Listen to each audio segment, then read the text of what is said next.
바퀴를 손에 들고는 어느 때까지든지 연기 속에 우뚝 서서 타서 흩어지는 낙엽의 산더미를 바라보려 향기로운 냄새를 맡고 있노라면 별안간 맹렬한 생활의 의욕을 느끼게 된다. 연기는 몸에 배서 어느 결인지 옷자락과 손등에서도 냄새가 나게 된다.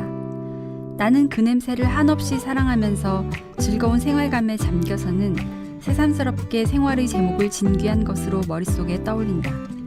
음영과 윤택과 색채가 빈곤해지고 초록이 전혀 그 자취를 감추어버린 꿈을 이룬 헌출한 뜰 복판에 서서 꿈의 껍질인 낙엽을 태우면서 오로지 생활의 상념에 잠기는 것이다.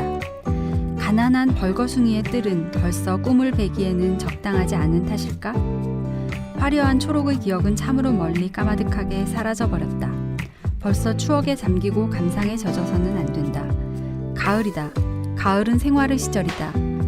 나는 화단의 뒷자리를 깊게 파고 다 타버린 낙엽의 재를, 죽어버린 꿈의 시체를 땅속 깊이 파묻고 엄연한 생활의 자세로 돌아서지 않으면 안 된다.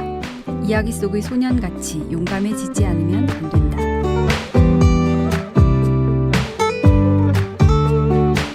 어른과 아이 그 사이 어디쯤에서 고군분투하고 있을 우리들의 사춘기에 대해 책으로 이야기를 나누어 보는 우리가 사랑하는 사춘기 우사사 48번째 이야기를 지금부터 시작하겠습니다.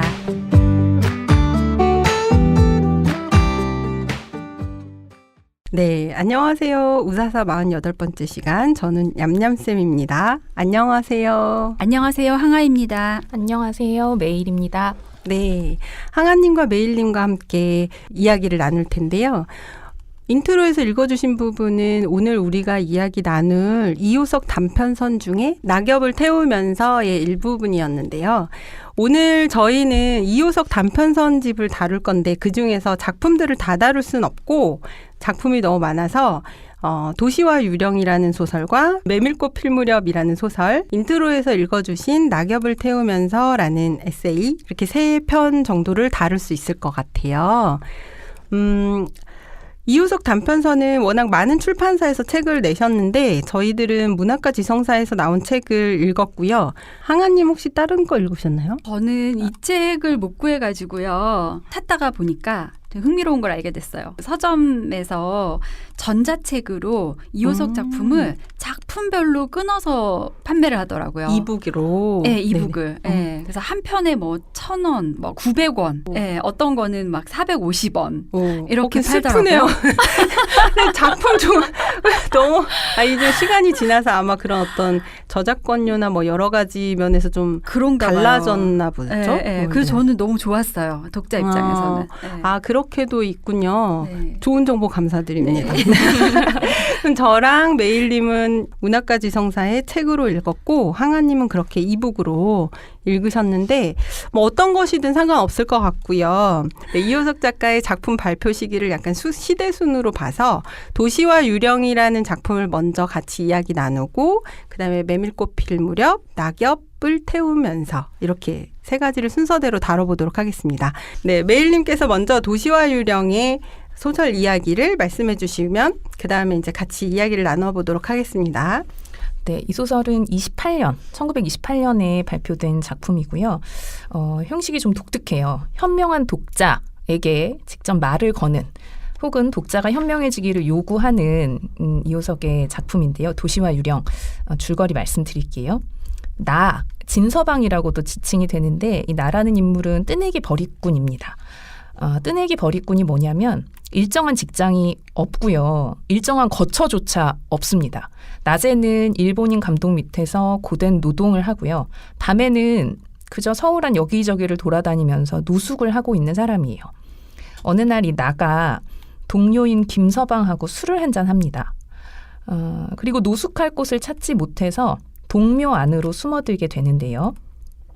이 안에서 도깨비 부리며 산발한 노파를 보고는 혼비백산을 해서 도망칩니다. 아무래도 자신이 본 것을 믿기가 어려웠던 나는 다음 날 몽둥이 하나를 손에 쥐고 다시 동묘로 들어가 봅니다. 거기서 드디어 산발한 2개의 그림자를 발견한 나는 이게 바로 도깨비구나 싶어서 있는 힘껏 몽둥이를 휘두르려고 하는데요.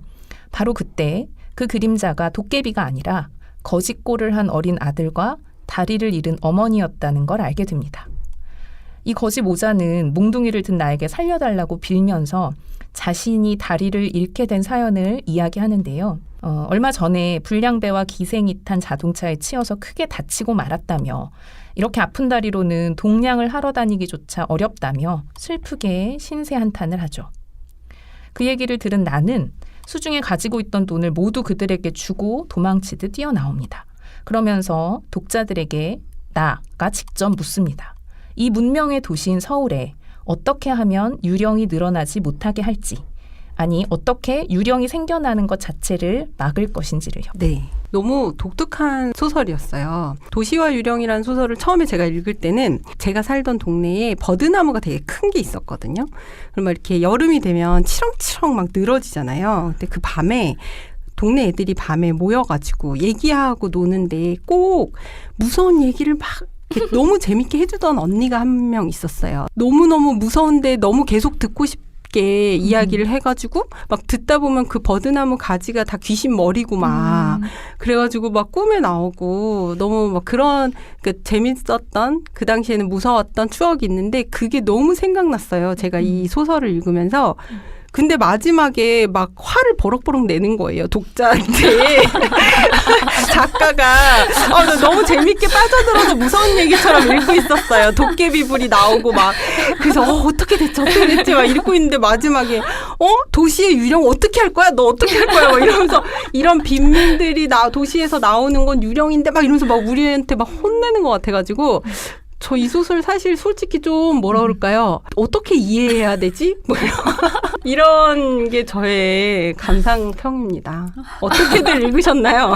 우리가 이제 이효석 단편선을 읽고 있잖아요. 네. 그러니까 작가의 선집인 거죠. 그러다 보니까 작가가 평생 동안 쓴 작품들 중에 주요한 작품을 시대순으로 쭉 배열해 놓은 거예요. 그러니까 우리가 이런 선집들을 읽을 때는 사실 작가가 오랜 기간 작품 활동을 하다 보면 한 가지 작품, 한 가지 경향성 뭐 이런 것만 드러내지 않고 좀 변화, 발전하기도 하잖아요. 그런 변화상을 볼 수 있도록 이제 기획적으로 만들어진 게 선집이라고 생각하시면 될 것 같고 그런 점에서 이제 우리가 오늘 새 작품을 읽겠다고 했는데 그 중에 1928년, 그러니까 제일 초기작입니다. 도시와 유령. 그렇죠. 이효석이 낸 초기작이고 이 초기작은 아마 그 독자들이 상상하고 있는 이효석의 어떤 작품과는 좀 많이 다른 느낌이 들 텐데 그런 이유는 초기의 이효석은 동반자 작가라고 해서 그러니까 좌익 계열의 작품들을 많이 쓰던 카프라는 문인단체의 변두리에 있던 그런 그 작가 그룹에 속해 있었어요. 그러니까 범좌익 계열의 작가라고 볼 수 있겠죠. 네. 그러니까 사회 문제에 대해서 깊게 고민하고 적극적으로 작품에 표현하고 자기 목소리를 과감하게 냈던 그런 시기에 쓴 작품이기 때문에 그래서 마지막에 그렇게 혼낸 그렇죠. 거군요.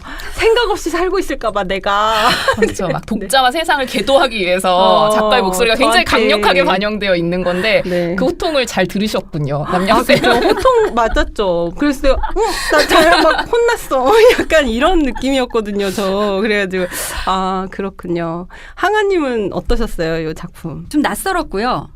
이효석한테 이런 면이 있었구나. 이런 생각도 좀 들었고. 그다음에 막 옛날에 대학 다닐 때 전설처럼 들었던 그 카프 이런 거 생각나고 네. 그쪽인가 보다. 이렇게 막 혼자 추측하면서 네. 그런 재미로 읽었어요. 네. 우리가 이효석 작가 하면 메밀꽃 필 무렵 소금같이 뿌려져 있다라고 묘사해 놓은 그 메밀꽃의 이미지가 그 작가의 이미지로 겹쳐져서 떠오르는 것 같아요. 그래서 저도 이렇게 선집으로 읽어본 적은 없으니까 그래 이 정도는 읽어야지 이러면서 이렇게 딱 처음에 도시와 유령을 펼쳤는데 누구 거지? 그 이미지 없고 네 그러셔서 좀 놀랐는데 그래서 물론 혼난 건 기분이 좀 안 좋지만 그게 굉장히 이제 그 당시의 사회상을 생각해 보게 하는 화두처럼 던져진 거잖아요. 그래서 그런 게 인상적으로 생각해 볼 만했는데 그렇다면 이렇게 마지막 질문 마지막에 작가가 이렇게 기술하거든요. 그러면 어떻게 하면 이 유령을 늘어가지 못하게 하고 아니 근본적으로 생기지 못하게 할 것인가. 현명한 독자여 무엇을 주저하는가. 이 중하고도 큰 문제는 독자의 자각과 지혜와 힘을 기다리고 있지 않은가. 네, 혼낸 거죠. 아니 이 질문은 뭐냐면 고백인 네. 거죠. 나도 답이 없다. 보통 전망을 가진 리얼리즘 소설, 좋은 소설들에서는 그 전망을 보여주거든요. 암시하거나. 그런데 이효석은 이제 막 입문했고 사실은 동반자일 뿐이고 그렇기 때문에 약간 핵심에 있지 않은 호통이라기보다는 어떻게 보면 약간 독자의 지혜를 갈구하는 그런 서술이라고도 볼 수 있죠. 혼자 해결을 못하는 문제. 그걸 제가 질문하고 싶었어요. 이 질문을 진짜 이 현명한 독자에게 하는 건지 자기 스스로에게 지금 던지고 있는 건지 말씀하신 대로 이 작품에서는 이제 본인이 도깨비 부리고 유령이라고 착각했던 그 도시의 빈민 정말 처참한 모습 그것들을 알게 되는 순간 작품 내에서 되게 충격을 받으면서 이 질문으로 이어지거든요. 그러면 이걸 바라보고 있는 그 사람에게 이 질문을 던지는 건가? 아니면 이 책을 여기선 독자여라고 했기 때문에 제가 깜짝 놀랐는데 독자에게 던지고 있는 건가? 그게 진짜 궁금하긴 했거든요. 목적이 약간 현실 고발인가요? 그렇다고 볼 수 있을 것 같아요. 서울이라는 여기도 나왔듯이 문명화된 도시인데 이런 문명화되지 못한 삶을 살아가고 있는 사람들이 여전히 존재하고 감추어져 있고 그런 사람들이 유령처럼 취급되고 있다는 고발인 거죠. 그리고 이러한 현실을 어떻게 바꿀지에 대해서까지는 아직 말하지 못하고 이제 독자들의 각성과 함께 고민할 것을 이제 촉구하는 것으로 끝내는 것 같아요. 저는 이게 그러니까 이 마지막 부분의 목소리가 누굴 향한 것이냐 뭐 이런 이야기를 지금 두 분이 하셨는데요. 전체적으로 봤을 때 이 소설에서 저는 작가가 약간 분열되어 있지 않나? 작가 의식이? 자신이 그런 생각을 좀 하면서 봤어요. 그러니까 왜냐하면 하나의 단일한 화자를 믿고 따라가기에는 그만큼의 신뢰가 안 가는 거예요. 어떤 점에서 그러냐면 이 나가 하루 벌어 하루 먹고 사는 노동자이고 맞아요. 어디 한 군데에 자기 몸을 누일 데가 없는 사람인 것 같은데 이 사람의 말투나 생각이나 이런 거는 아닌 거예요. 굉장히 너무 지식인인 거예요. 여기에 쓰는 이야기 같은 것은 말하자면 그중에서 가장 온당한 이야기 하나. 라고 말한다든지 뭐 축축한 어둠 속에 칙칙한 동묘가 그 윤곽을 감추고 있었다. 뭐 이런 표현이라든지 나의 눈에는 어느 결인지 눈물이 그득히 고였었다. 동정은 우월감의 반쪽일는지 모른다. 뭐 이런 걸 보면은 이 사람이 도대체 뭐 하는 사람인가. 이게 만약에 한 70년대나 80년대 소설이면 가난한 고학하는 대학생이 아닐까 이런 생각을 해볼 수 있는 그런 정도의 인물 같아요. 근데 이제 이게 28년작이라는 걸 감안하면 그러기는 어렵고 사실은 어느 정도의 뒷받침이 없으면 아예 고학이라는 걸 시작하기 어려운 시대라고 저는 생각을 해서 이 인물을 내가 뭐라고 생각하면서 이 이야기를 들어야 되지? 라는 생각이 좀 들었거든요. 그래서 약간 분열되어 있지 않나. 그러니까 이 작가가 실제로 인텔리인 자기 자신과 주인공인 이 나 사이에서 약간 왔다 갔다 하는 것 같다. 그래서 어떨 때는 현재 경향파 작가인 자기 자신을 향해서 성찰을 요구하는 목소리도 막 나오고 어떨 때는 이 나가 발견하고 목도한 이 도시의 어떤 그 생경한 모습 이런 거에 대한 놀라움도 막 표현이 되고 이거 사이에서 좀 왔다 갔다 하는 것이 아닐까 그런 생각을 하면서 읽었어요. 이 나라는 인물뿐만 아니라 중간에 네네. 보면 그 서울엔 유령이 많아라고 말해주는 박서방이라는 인물도 보면 굉장히 지적이죠. 맞아요. 아주 멋있는 아저씨예요. 여기 있는 다 막일꾼들은 굉장한 통찰과 맞아요. 어떤 지식과 화술을 갖추고 있는 그런 인물로 그려지는데 저도 말씀하신 것처럼 그게 이 소설이 가지고 보여주는 이효석의 어떤 초기작의 특성을 되게 잘 보여준다고 생각해요. 이효석은 말씀하셨듯이 경성제대 영문과를 나온 엘리트 중 엘리트인데다가 고향을 떠나서 일찍부터 유학 생활을 시작해서 뭐 외로운 어린 시절을 보냈다고는 하지만 본가가 고향 마을에서 꽤나 이름 있는 그런 집안이었기 때문에 뭐 그렇게 크게 경제적인 궁핍함 속에서 이런 노동자의 생활을 실제로 해보거나 하면서 살았던 사람은 아닌 걸로 알고 있는데 그런데 또 이런 종류의 어떤 작품들, 그러니까 경향파라든지 아니면 카프 계열의 소설들은 그런 하층민의 삶을 정말 사실적으로 보여주는 것이 본령이라고 하니 그런 자기 삶과 괴리된 어떤 타인의 삶을 소설 속에 그려내려다 보니까 말씀하신 것처럼 그런 결절들이 생겨나는 것 같아요. 예. 분열된 화자라는 표현이 되게 정확하게 말씀해 주신 것 같아요. 그래서 그 마지막에 독자여 막 이렇게 말하는 것도 이젠 정말 튀어나온 거잖아요. 그 작가 자신이 튀어나온 거죠. 초반에는 참을 수 없는. 네, 참을 수 없는. 그래서 그렇다. 저는 여기서 되게 재밌었던 대목이 어디였냐면 그 교통사고 장면을 목격했던 네. 그러니까 사실은 유령인 줄 알았던 사람들이 집 없이 떠도는 모자였고 어머니가 한 달쯤 전에 교통사고를 당해서 다리를 네. 다친 장면을 자기가 목격했다는 걸 떠올리잖아요. 네. 근데 목격할 때 그 대목인데 느닷없이 너무 아름다운 거예요. 그러니까 어느 날 밤이었다 이러면서 계속 귀신 이야기 하다가 네. 장안의 여름밤은 아름다웠다. 낮 동안에 이글이글 타는 해에 익은 몸뚱아리의 여름밤은 둘없이 고마운 선물이었다. 여름의 장안 백성들에겐 욱신욱신한 거리를 고무풍선같이 떠다니는 파라솔이 있고 땀을 들여주는 선풍기가 있고 타는 목을 식혀주는 맥주 거품이 있고 은접시에 담긴 아이스크림이 있다. 그리고 또 산차고 물맑은 피서지 산방이 있고 서광사가 있고 인천이 있고 원산이 있다. 근데 그런 것은 꿈에도 못 보는 나에게는 미루알빛 같은 밤하늘만 쳐다보아도 차디찬 얼음 냄새가 흘러오는 듯하였다. 근데 이걸 읽으면서 제가 인천이 있고 원산이 있다까지가 작가 자신의 경험인 거예요. 자기 경험 세계인 거예요. 이호석이 너무나 그 미문과 이런 표현력 있는 그 문장을 너무 잘 쓰잖아요. 그거를 막 이렇게 발휘하다가 어느 순간 정신 번뜩 든 거죠. 그래서 그러나 그런 것은 꿈에도 못 보는 나에게는 갑자기 이제 이 밤만 봐도 너무 시원했다라고 얘기를 바꿔놓고는 그 다음 단락에서 뭐라고 하냐면 그러나 장안의 여름밤을 아름다운 꿈으로만 생각하는 것은 큰 실수이다. 거기에는 생활의 무거운 짐이 있다. 잔치집 마당같이 들볶같은 야시장에는 하루면 24시간의 끊임없는 생활의 지긋지긋한 그림이 벌려져 있다. 거기엔 낮과 다름없이 역시 부르짖음이 있고 싸움이 있고 땀이 있었다. 이렇게 가거든요. 저는 이 대목 정말 너무 재밌게 읽었어요. 저는 근데 그렇게 이해했는데 그 부분을 이 소설 자체가 도시의 번창과 도시가 번창해 가는 만큼 빈민이 늘어가는 그 현실이 그거를 되게 극적으로 보여주려고 그렇다고 생각했거든요. 그러니까 작가의 분열된 모습이라고 생각하실 수도 있을 것 같고 도시는 이렇게 아름다워. 그 당시에 생각해보면 이런 모습을 가진다는 건 되게 도시스러운 거잖아요. 근데 시골이나 이런 지방보다도 훨씬 더 많은 빈민과 훨씬 더 비참하고 처참한 모습이 있어라는 걸 약간 극적으로 보여주려고 기술을 그렇게 했구나라고 생각했던 부분이긴 하거든요. 그렇게 볼 수 있겠네요. 그런 항아님 말씀하신 그런 대목에서 이호석이 잘하는 것과 잘 못하는 게 극명하게 드러나죠. 애초부터 그가 자질을 가지고 있었던 어떤 문학적인 능력이 뭐냐라는 거, 그런 뛰어난 묘사, 감각적인 표현 이런 것들은 이 도시와 유령이라는 작품에서도 이미 너무 눈에 띄고 그 외에 어떤 정말 현실 세계에 발딛고 있는 삶에 대한 서사화 이런 것들은 아직 빈 곳이 많이 보이는 거죠. 네. 이 작품만 보고는 사실 판단하기 어렵지만 우리가 이어서 볼 메밀꽃 필 무렵이나 저 뒤에 낙엽을 태우면서랑 비교해서 보면 사실은 어떤 작품이 더 훌륭한가 하는 것들이 그 비교 속에서 많이 더 잘 드러나요. 쓰는가. 네네. 그럼 우리 넘어가 볼까요? 네네네. 메밀꽃 필 무렵으로 우리에게 너무나 유명하고 익숙한 이호석 작가의 메밀꽃 필 무렵의 줄거리를 또 메일님께서 네. 이호석 하면 이제 이 작품이 떠오를 정도죠. 대표작인데요.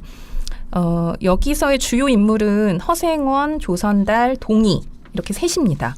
물론 이야기 속에서 충주집하고 동희의 어머니가 등장하기는 하는데 이 여성 인물들의 이야기는 남성 인물의 입을 통해서만 전달되기 때문에 남성 3인방을 중심으로 줄거리를 말씀드릴게요. 그러니까 이야기는 장이선 어느 여름날 강원도 산골마을 봉평이라는 곳에서 시작합니다. 봉평 장터에 전을 펼치고 물건을 팔고 있는 허생원과 조선달이 있는데요. 이날은 벌이가 시원치 않아서 일찌감치 물건을 거두기로 합니다. 그리고 조선달의 권유로 술을 한잔하러 충주집으로 향하죠. 그곳에서 허생원은 먼저 와서 술을 마시면서 놀고 있는 젊은 장돌뱅이 동희를 보고는 동희를 크게 나무랍니다. 젊은 장사꾼이 술집에서 허랑방탕한 짓을 하면서 장돌뱅이 망신을 시킨다고 말이죠. 이 허생원의 괜한 시비에도 동희는 대거리 한번 하지 않고 조용히 자리를 피합니다. 그러다 얼마 뒤에 동희가 돌아와서 허생원의 늙은 당나귀가 동네 아이들에게 괴롭힘을 당하고 있다고 알려줍니다.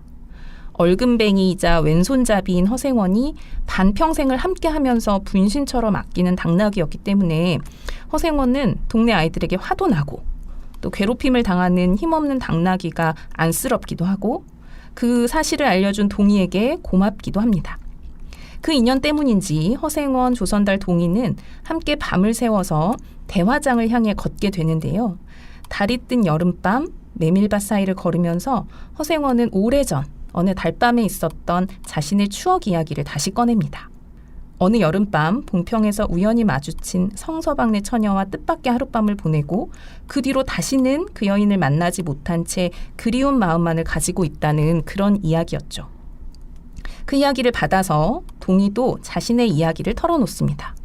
아버지가 누구인지 모른 채 태어난 동희는 술 장사를 하던 봉평 출신의 어머니와 폭력적인 계부 슬하에서 지내다 장돌뱅이 생활을 시작하게 되었다고요.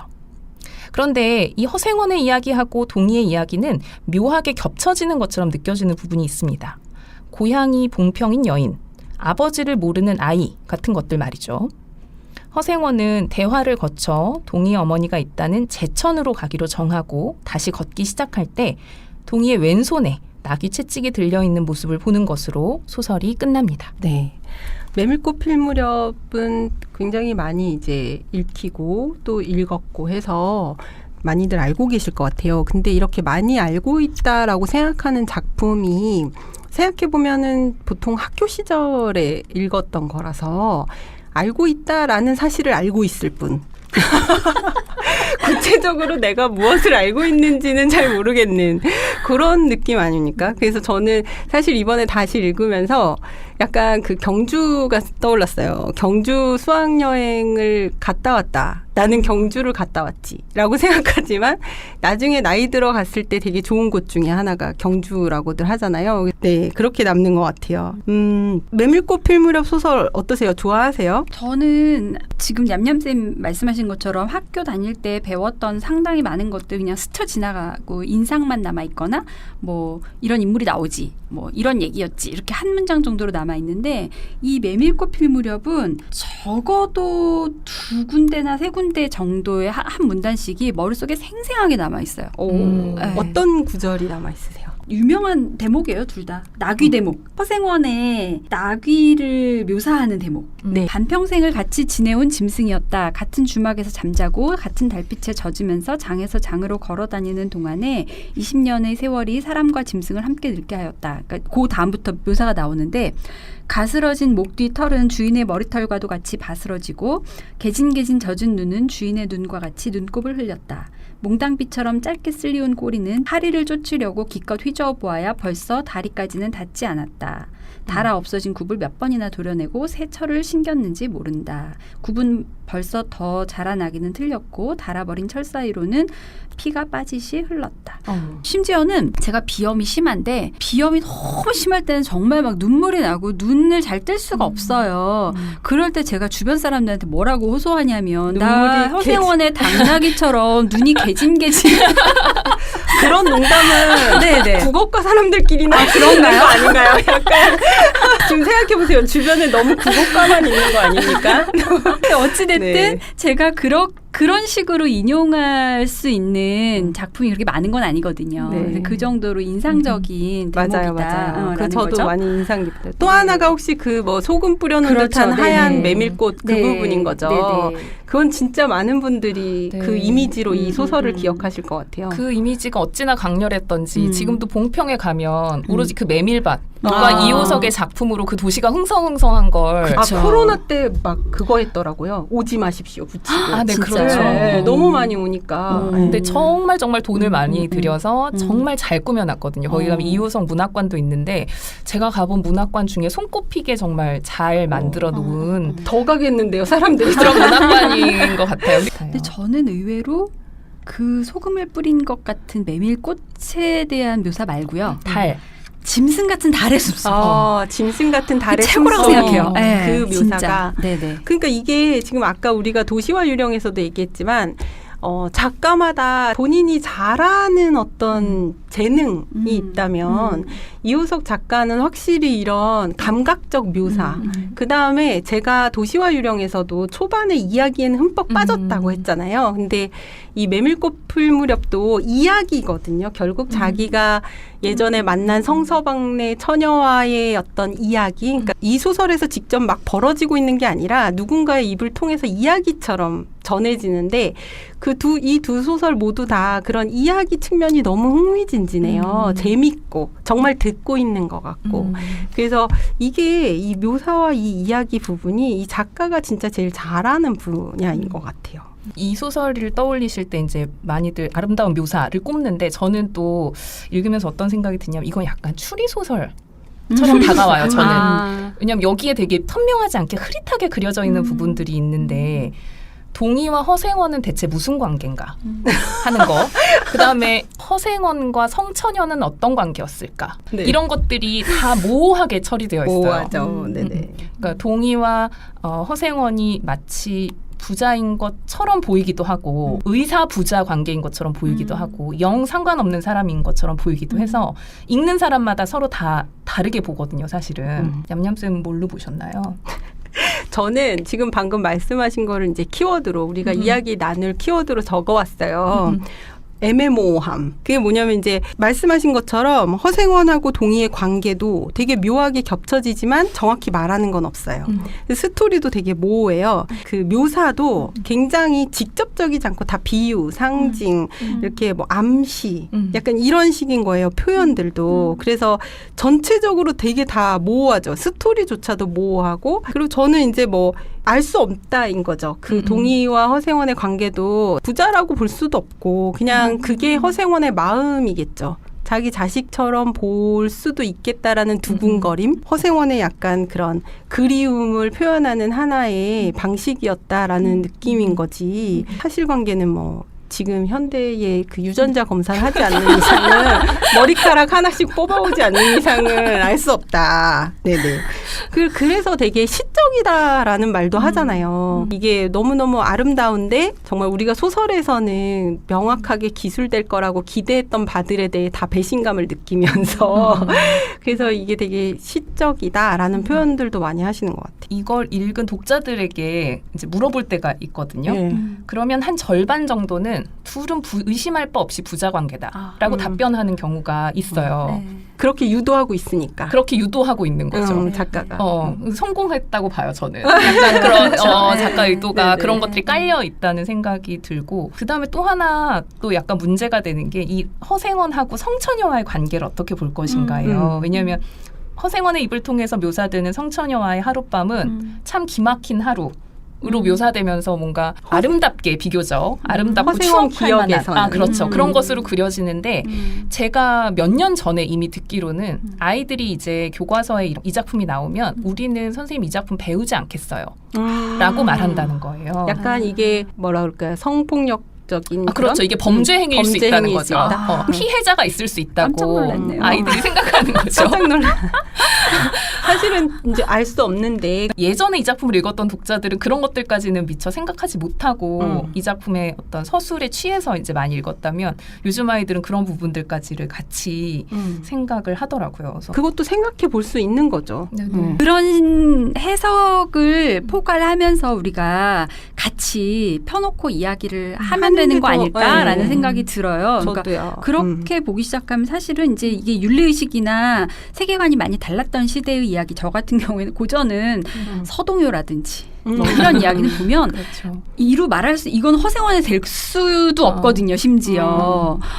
너무 헛소문 퍼뜨려가지고 정말 멀쩡한 공주를 쫓겨나게 만들어서 아내로 삼는 이야기잖아요. 그러니까 뭐 더 나가서 신화적인 이야기나 설화로 가면 이루 입에 담을 수 없는 이야기들도 많이 있거든요. 근데 그런 것들이 사실은 보여주는 날것의 어떤 인간 본성에 대한 통찰이나 이런 게 있기 때문에 이제 우리가 이 시대에 이르렀기 때문에 할 수 있게 된 해석들을 같이 추가하는 것이 되는 것 같아요. 좋지 않나. 왜냐하면 윤리나 이런 문화나 그런 것들은 정말 그 시대의 합의이죠. 그게 보편적으로 수용되는 정도성이 어떤 식으로 시대마다 달라지는가이기 때문에 그리고 이게 잘 쓰여진 작품, 그러니까 작품 자체가 되게 잘 빚어졌다와 아니다의 차이가 어디에 있다고 생각하냐면 작품이 일방적으로 허생원을 옹호하도록 되어 있는 게 아니라 허생원의 시각에서 정말 우리가 빠져들 수밖에 없도록 이야기를 하잖아요. 근데 그거 자체가 잘 되어 있으면서 동시에 허생원하고 되게 동일시할 수밖에 없는 나귀가 암샘을 내는 것이 얼마나 조롱을 당하고 약간 추하기도 한 모습으로 나오느냐를 보면 사실은 허생원의 모습도 좀 그런 게 있는 거예요. 맞아요. 그래서 이런 것들이 이미 소설 안에서 굉장히 잘 소화가 되어 있지 않나라는 생각이 저는 들어서 오히려 해석의 여지를 얘는 풍부하게 좀 가지고 있다. 열어두고 있죠. 단선적이지 되게 많이. 않다. 예, 그런 생각이 들어요. 네. 그리고 얌얌쌤 말씀하셨듯이 사건들이 좀 모호하게 그려져 있고 우리가 다 추론해야 되는 영역으로 남겨져 있고 그래서 제가 최근에 본 해석 중에 하나는 이 소설은 거의 이호석의 자전적 소설이라는 거예요. 자기 자신을 투영했다. 네, 일단 고향이 봉평이기도 하고 여기 보면 어머니의 고향이 봉평이라고 나오거든요. 동희 어머니의 고향이. 네. 그리고 충주집을 놓고 허생원과 동희가 약간 이렇게 갈등을 벌이는 네. 대목도 나오잖아요. 실제로 이호석의 어머니 고향이 충주였다고 해요. 그리고 허생원과 동희가 약간 부자일 것 같은 단서들을 던져주기도 하고 그리고 사실은 충주집에서 허생원이 막 혼을 내는데 동희가 반항할 수도 있잖아요. 생판 남이 남 술 먹는데 뭐 와서 네. 호통을 치는데 그럴 수도 있는데 거기서 대거리하지 않고 그냥 침묵하고 나가죠. 그런 대목들을 보면 허생원이 아버지이고 동희가 이제 이호석의 반영이다라고 보기도 하더라고요. 왜냐하면 이호석이 되게 불우한 어린 시절을 보냈다고 스스로 얘기하거든요. 왜냐하면 어머니가 4살 때 돌아가세요. 그리고 아버지가 5살 때 재혼을 합니다. 그러면서 어머니를 잃은 슬픔 그리고 아버지가 금방 재혼을 했다는 것에 대한 상처가 있고 그리고 되게 어린 나이에 평창으로 유학을 가는데 그 유학을 간 이유가 계모의 구박 때문이다라는 설도 있거든요. 약간 고아의식이 있었다고 해요. 그런 고아의식이 이 작품 속에 반영되어 있다고도 보더라고요. 그래서 되게 그냥 서정적이기만 한 아름다운 소설 같아 보이지만 굉장히 추리할 거리도 많고 그다음에 저는 사실은 작가론적으로 작품을 보는 걸 별로 선호하지는 않지만 이 작품 같은 경우에는 이우석이라는 인물을 이해하는 데 굉장히 많은 단서를 주는 작품이라는 생각이 들더라고요. 도시와 유령도 그렇고 메밀꽃 필 무렵도 그렇고 왜 그렇게 돌아다니지? 뭐 이런 생각을 했는데 말씀하신 대로 어린 시절이 이호석 작가가 약간 이제 뭐 거기다가 어거지로 맞출 수는 없지만 안정되어 있지 않았던 삶을 살았을 것 같다는 생각도 들고요. 작가 자신도 약간의 그런 떠돔? 옛날에는 지금보다 훨씬 더 그 자기 집에 대한 지금은 막 글로벌하게 돌아다녀도 별로 그런 어떤 안정감이 깨진다는 느낌이 들지 않지만 예전엔 훨씬 더 뿌리박고 산다라는 게 있었잖아요. 그런 걸 생각해 보면 그 뜬구름의 느낌, 떠도는 느낌 뭐 이런 것들이 작가의 삶을 들으니까 조금 더 와닿기도 하고 말씀드렸듯이 이 떠돌아다니는 삶이 주는 그런 정서가 또 있잖아요. 그래서 메밀꽃 필 무렵도 그 묘사는 아름답지만 저는 사실은 좀 슬프다고 딱 말하긴 좀 그런데 좀 약간 계속 뭔가를 향해 있다는 느낌? 그러니까 뭔가를 찾고 있다는 느낌? 이렇게 다른 삶을 꿈꾸지만 그게 잘 안 된다는 느낌? 그러니까 이게 딱 어떤 단어 하나로 말하기는 어렵지만 떠돌고 있다라는 설정이 주는 그 정서가 있는데 그게 도시와 유령도 그렇고 메밀꽃 필 무렵도 그렇더라고요. 그래서 그냥 그런 생각도 했던 것 같아요. 굉장히 다른 느낌을 작품에서 받는 게 너무 재밌어요. 저는 아주 서정적이고 묘사가 뛰어난데 이게 그냥 뭐 아름다워 예쁜 작품이야 이거에 남는 게 아니라 어떤 힘 같은 거를 갖게 되는 중요한 것이 그 서정성, 그 묘사가 표현해내고 있는 내용이 애욕이라는 점이라고 생각해요. 애욕. 네. 그래서 그 메밀꽃만 있으면 그냥 하얀 꽃 그것만 있어서는 이 달밤의 정취가 설명이 안 되고 짐승 같은 달의 숨소리가 있어야 이게 완성되는 풍경이거든요. 산길은 고요한데 달빛은 살아있는 거예요. 숨소리는 길을 걷고 있는 장돌뱅이들의 숨소리겠죠. 그래서 이제 이 모든 어떤 이 풍경을 이루는 것들 플러스 알파를 느끼게 하는 그런 표현이라는 점에서 이게 기막히다라는 생각이 들거든요. 그래서 고요한 아름다움인데 이거를 순식간에 짐승 같은 이라는 걸 붙여서 에로틱한 뭔가를 감싸고 있는 분위기로 만드는 게 아주 마술적인 표현이 아닐까라고 저는 생각을 해요. 그래서 그 뒤에 이어지는 걸 보면 옥수수 잎새가 달에 푸르게 젖었다라거나 달빛에 숨이 막힐 지경이다 뭐 이렇게 얘기하거든요. 그래서 이게 와, 예사롭지 않다라는 생각이 들어서 이 굉장히 아름답게 쫙 장막으로 덮어서 보여주는데 그 안에 있는 거는 그 허생원과 당나귀가 평생을 품어왔으나 마음껏 풀어내지 못한 애욕과 뭐 이런 네. 것이고 그 정점에 있는 스토리가 하나 있는 거고 뭐 이런 느낌이에요. 그래서 정말 인간이 가지고 있을 수밖에 없는 욕구. 아주 본원적인 것이면서 소중한 것이기도 하고 추한 것이기도 하고 뭐 이런 게 막 다 얼버무려진 것 같아서 저는 굉장히 멋있다라는 생각이 들거든요. 그 내용적인 측면에서 말씀하신 부분 너무 공감되고 표현 자체도 감각적인 부사어들을 되게 많이 써요. 맞아요. 네, 제가 부사어라고 부사어라고 말씀하셨어요. 깜짝이야. 제가 죄송해요. 제가 자꾸 언어를 분석하려고 감각적인 부사어들인데 예를 들면 햇발이 등줄기를 훅훅 볶는다라고 했을 때 이런 표현 훅훅이라든지 파리도 칡칡스럽게 날아드는 파리 이렇게 했을 때 사용하는 이 수식하는 제가 지금 말할 양태적 부사 이런 어떤 표현들이 굉장히 원초적인 언어 자체를 그걸 사용하고 있고 그게 나타내는 게 아까 말씀하신 내용과 아주 어울리게 맞물리면서 그런 용어 선택이 기가 막히다라는 느낌 많이 들고 장돌뱅이가 사용할 거라고 짐작되는 그 용어들도 굉장히 밀착해서 잘 쓰고 있다 그런 느낌이 들어서 이 원초적이고 날것인 것에 느낌이 오는 요소들이 단지 어떤 그러니까 한 군데만은 아닌 것 같아요. 여러. 그 지금 얌얌쌤이 얘기해 주신 그런 요소들 때문에 도시와 유령의 나는 막노동꾼일 수가 없었는데 허생원은 다 장돌뱅이가 된 거죠. 그러네요. 네. 이렇게 착착 잘 들어맞는 옷들을 입게 돼서 네. 너무 재밌는 메밀꽃 필 무렵을 다시 이렇게 보는 게 참 재밌는 시간이었고요. 저희 이 낙엽을 태우면서까지 얘기를 조금 더 하고 맞춰볼게요. 인트로에서 잠깐 항아님이 읽어주셨는데 낙엽을 태우면서는 에세이예요. 저는 이효석 작가의 에세이는 처음 읽었는데 사실 그냥 좀 일기 같았는데요. 네, 어떻게 우리가 이 낙엽을 태우면서는 이해할 수 있는지 메일님의 내용 소개 듣고 또 좀 들어보도록 하겠습니다. 네, 이효석이 이제 수필도 좀 썼는데 그 중에 낙엽을 태우면서는 선집에 실릴 만큼 대표작이라고 할 수 있겠습니다. 우리 책으로는 단 2장 분량이고 상당히 짧은 편이에요. 어떤 이야기가 중심이 되는 수필이 아니다 보니까 줄거리라고 이름 붙이긴 좀 어려울 수도 있는데 그저 깊어가는 가을날 작가가 자신의 일상을 기록하면서 그 일상을 통해서 얻게 된 생각을 말하고 있는 그런 글입니다. 이 수필에서 드러나는 이효석의 일상은 이런 것들이에요. 마당에 낙엽을 긁어 모으고 그 낙엽을 태우면서 향기로운 냄새를 맡고 목욕물을 데우고 백화점 아래층에서 커피 원두를 찧어와서 커피를 내려 마시고 다가올 겨울에 크리스마스 트리를 꾸미거나 스키를 탈 계획을 세워보는 것들이 그것들이죠. 이런 일상을 되짚으면서 작가는 일상 속에서 되살아나는 삶의 의욕, 또 사소한 일에서 깨닫는 삶의 보람 등을 말하고 있습니다. 네, 이거 에세이는 어떠셨어요?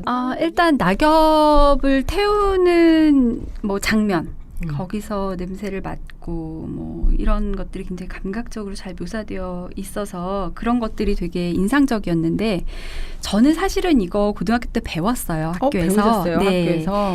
이 수필이 원래 국정교과서일 때 국어교과서에 실리다가 사실은 제가 알기로는 이제 80년대 말 후반쯤에 굉장히 비판을 많이 받아가지고 그 다음부터는 국정교과서에 더 이상 실리지 않게 된 사정이 있는 걸로 알고 있거든요. 그래서 그때의 글들을 읽어보면 이게 1938년에 발표된 작품인데 여기서 묘사하고 있는 그 생활의 내용이라는 것이 말하자면 목욕통에 불을 지펴서 목욕을 하는 일본식의 어떤 생활 감각을 비롯해서 백화점에서 커피를 찌어가지고 온다든지 크리스마스 트리를 세우고 색전구를 장식하고 스키를 타야지 뭐 이런 생각을 하는 것들이 보여주는 생활이 너무나 당시의 어떤 민족적인 감각하고 맞지 않다라는 것에서 비판을 많이 받았더라고요. 그런저런 사정으로 해서 이게 이제 교과서에서 빠진 걸로 알고 있어요. 근데 어쨌든 저는 고등학교 때 배울 때는 야, 굉장히 표현이 멋지고 뭐 이런 사소한 일을 하면서도 이런 생각을 하는구나라는 생각을 하면서 배웠던 그런 작품입니다. 저는 뭐 읽는 맛이 있었어요. 짧기도 하고 그다음에 이효석이 어떻게 살았나 이런 것들 정말 그의 생활을 보여주는 글이어서 읽는 맛이 있었는데 이쯤 오면 이제 이 이효석의 어떤 뿌리 깊은 서구 취향 이런 것들이 정말 가감 없이 드러나는구나. 이제 더 이상 감추려고 하거나 뭐 이러지도 않고 그냥 정말 솔직히 있는 대로 다 드러내는구나 라는 생각도 들고 그러면서 이효석은 아까 냠냠쌤이 돌아다닌다. 배회하는 게 이제 중요한 이미지로 남았다고 말씀하셨는데 저도 약간 그런 느낌을 받았어요. 전체적으로 이효석이란 작가는 어떤 서성거림의 작가가 아닌가라는 생각이 들었는데 카프 동반자 작가 계열을 쓰다가도 결국엔 핵심까지 들어가지 못하고 고향, 자연, 성 이런 것들로 회귀하죠.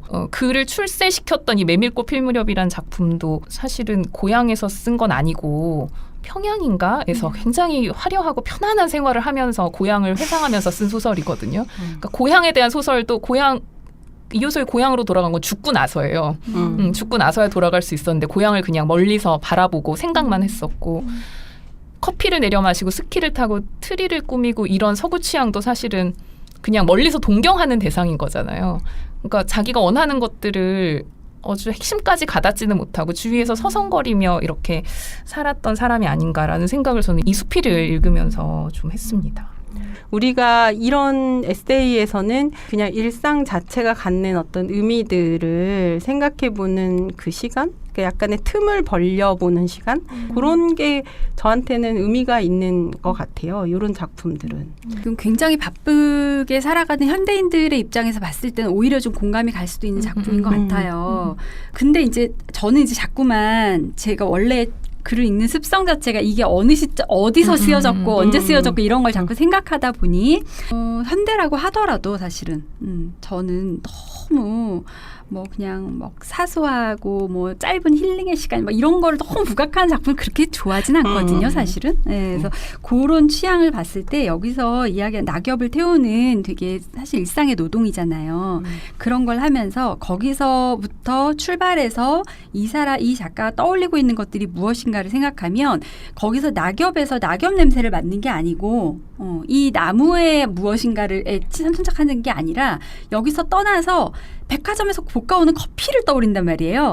그러니까 오히려 본인은 생활을 떠올리게 됐어라고 말하지만 제가 보기에는 생활 중에 가장 장식적인 것을 떠올려요. 그렇게 하면서 이후에 갖게 되는 생활에 대한 의욕이라고 얘기하는 게 트리를 세우고 장식하고 스키를 타러 가는 것들이죠. 그러니까 말하자면 우리가 생각하는 정말 생활이라고 할 만한 거, 정말 창조적이라고 할 만한 거, 정말 보람 있다고 할 만한 거 이런 것들이 아니고 예.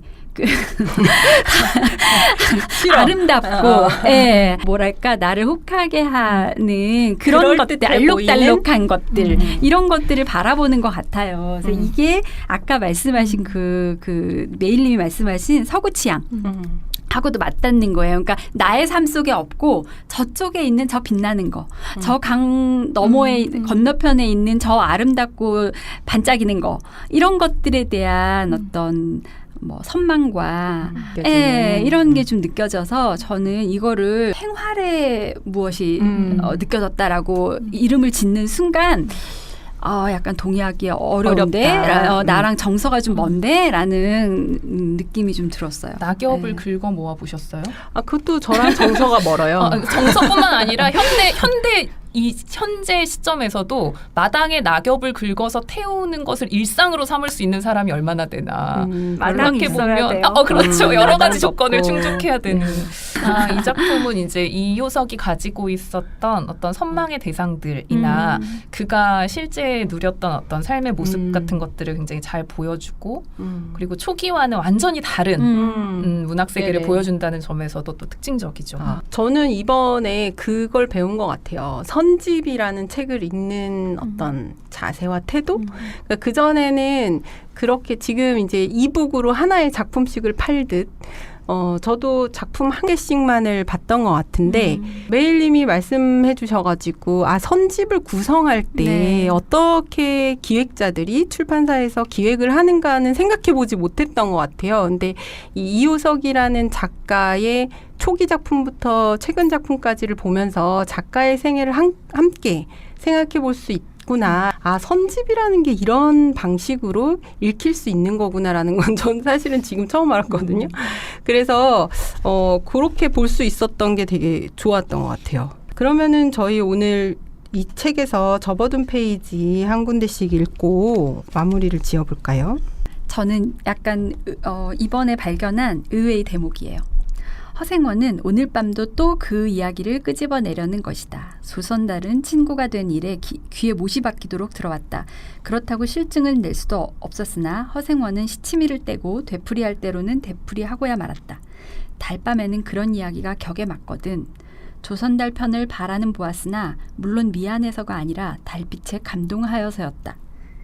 저는 이번에 여기서 굉장히 위트를 느꼈어요. 너무 재밌는 거예요. 어디인가요? 그러니까 자기는 너무 취해 있고 이 이야기가 이런 풍경에서는 너무 마음에서 우러나는 거예요. 그래서 이야기를 할 수밖에 없는데 친구는 귀에 못이 박히도록 들은 이야기예요. 친구 좀 순해가지고 네. 하지 말라고 하지 못해요.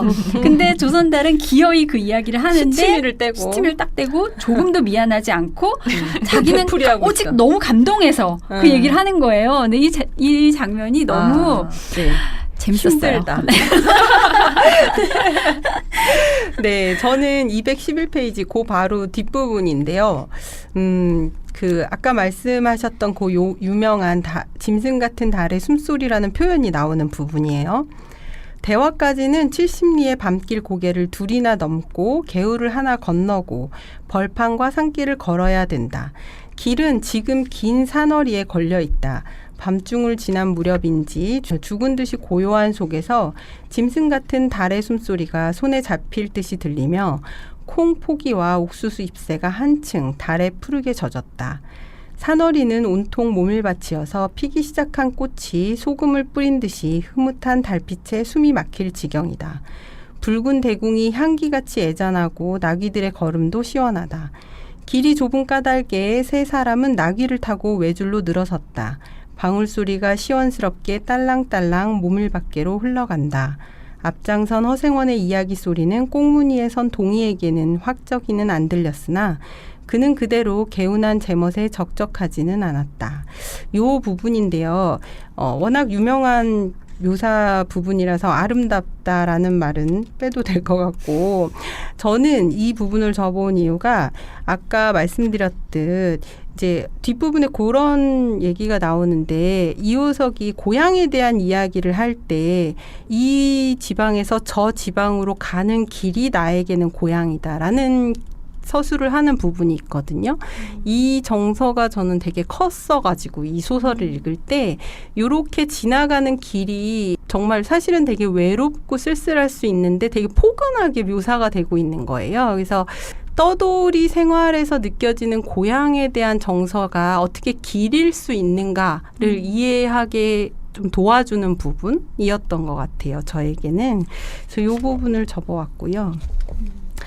네, 이효석 소설은 사실 저한테는 감상보다는 배움이고 공부의 대상이었던 소설이었어요. 그래서 이번에 다시 읽는데도 약간 감상자로서 보다 이게 무슨 의미였더라? 뭐라고 배웠더라? 뭐 이렇게 자꾸 지식을 찾아내고자 하는 그 마음이 저를 방해하고 있어가지고 그 마음을 떨치고 읽으려고 되게 노력을 했던 것 같아요.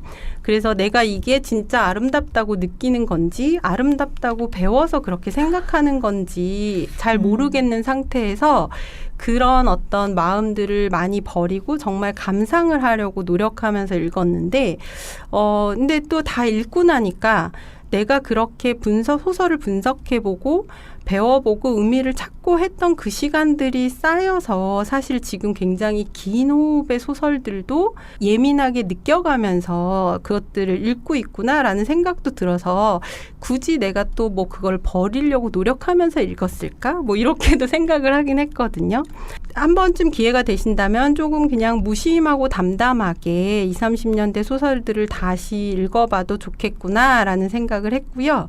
나중에 아이가 이제 고등학생쯤 크면 이 소설에 대해서 어떤 이야기를 나눌 수 있을까? 뭐 이런 생각도 했습니다. 네, 오늘 여러 가지 생각을 하게 해준 이호섭 단편선 너무 좋았고요. 다음 시간에는 군지매구 작가의 나는 기린 해부학자입니다 라는 책으로 찾아뵈려고 해요. 유튜브하고 블로그에 청취자 여러분들의 책 리뷰도 함께 공유해 주시면 감사드리겠고요. 오늘 인사드리겠습니다. 감사합니다. 감사합니다.